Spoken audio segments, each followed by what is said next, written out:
7-avgust kuni menga bog'chadan telefon bo'ldi, soat 2lar arafasida. Qizingiz dedi, oyog'ini uyda kuydirib jo'natdingizmi dedi. Keyin yo'q, qo'limdan dedim, soppa-sog' olib ketdilar.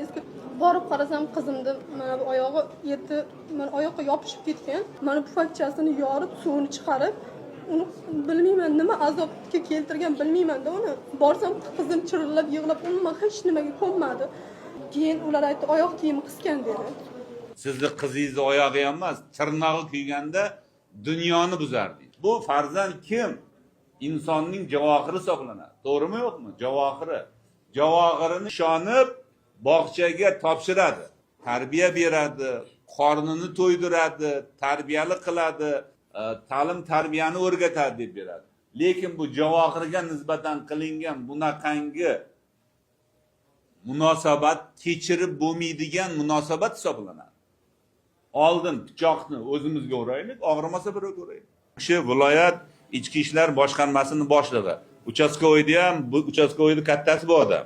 Bularda ham ishin masalasini o'qish ko'radi. Men o'zim nazorat qilaman. Boshliqdan qayta ekspertiza tayyorlaymiz-da, chorasini ko'ramiz.